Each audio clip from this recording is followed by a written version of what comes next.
শুক্রবার বিকেলে ফুলিয়া বাজারে একযোগে ভোট প্রচারে নামলেন বামফ্রন্টের দুই প্রার্থী। রানাঘাট উত্তর পশ্চিম কেন্দ্রের সিপিআইএম মনোনীত প্রার্থী দেবাশিস চক্রবর্তী এবং শান্তিপুর বিধানসভার প্রার্থী সৌমেন মাহাতো দলীয় কর্মীর সমর্থকদের নিয়ে প্রচারে অংশ নেন।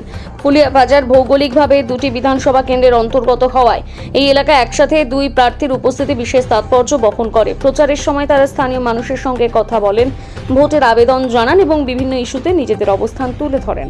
বামেদের এই যৌথ প্রচার কর্মসূচি এলাকায় রাজনৈতিক সক্রিয়তা বাড়িয়েছে বলে মনে করা হচ্ছে।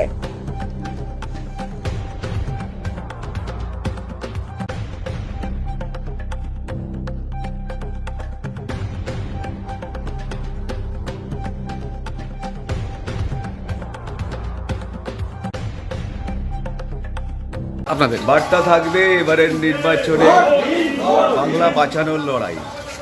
গত 15 বছর ধরে তৃণমূল কংগ্রেসের নৈরাজ্য প্রশাসন এবং ব্যতিক্রমীভাবে এই সরকার দুর্নীতির পীঠস্থান তৈরি করেছে, প্রাতিষ্ঠানিক দুর্নীতি তৈরি করেছে।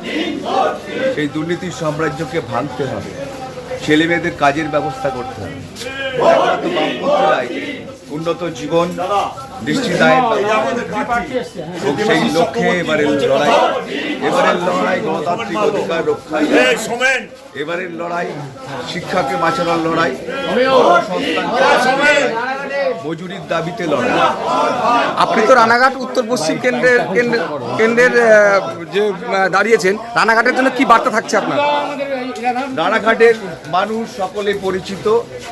এখানে প্রথম হচ্ছে যে শিক্ষার ব্যবস্থা, আমাদের প্রার্থী রানাঘাট শান্তিপুর বিধানসভা, আমাদের যে স্থানীয় সম্পদ আছে সেই সম্পদকে ব্যবহার করে এবং সমবায়কে ব্যবহার করে মানুষের উন্নয়ন ঘটাতে হবে। দেবাশিস চক্রবর্তী, সৌমেন মাহাতো, অনেকগুলো সমস্যা আছে, স্বাস্থ্যের সমস্যা আছে, রাস্তার সমস্যা আছে, ব্রিজের সমস্যা আছে, অনেক কাজ আমাদেরকে করতে হবে। কিন্তু শিক্ষাকে আগে বাঁচাতে হবে, কর্মসংস্থানের ব্যবস্থা করতে হবে, মানুষের জন্য সুস্বাস্থ্যের ব্যবস্থা করতে হবে। সেই কাজ বামপন্থীরা করবে। বামপন্থীরা ক্ষমতায় এলে, বামপন্থীরা এই দুটো কেন্দ্রে জিততে পারলে এই কাজকে অগ্রাধিকারের ভিত্তিতে করবে।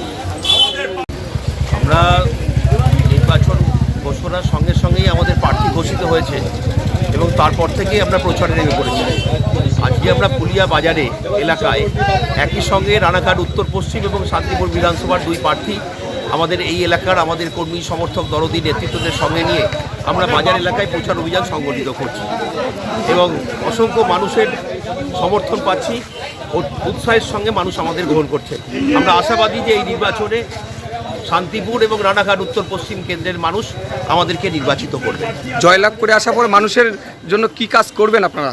শান্তিপুরের মানুষের দীর্ঘদিনের যে দাবি, যে শান্তিপুরের অর্থনীতি যার উপর দাঁড়িয়ে আছে, শান্তিপুরের তাঁত শিল্প, তন্তুজীবী মানুষের যে দুর্দশার মধ্যে, সমস্যার মধ্যে আছেন, এই তাঁত কারখানাগুলো বন্ধ হয়ে গেছে। অসংখ্য তাঁত শ্রমিক আজকের পরিযায়ী শ্রমিক হিসেবে ভিন রাজ্যে কাজ করতে যাচ্ছে।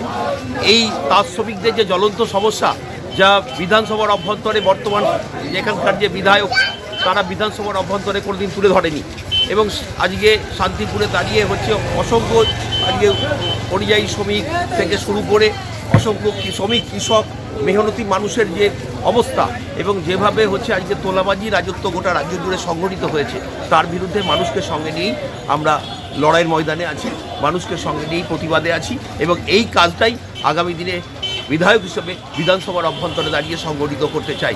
শান্তিপুরকে হচ্ছে বাঁচাতে হবে, আমাদের রাজ্যকে বাঁচাতে হবে, সেই লড়াই আমরা সংগঠিত করছি।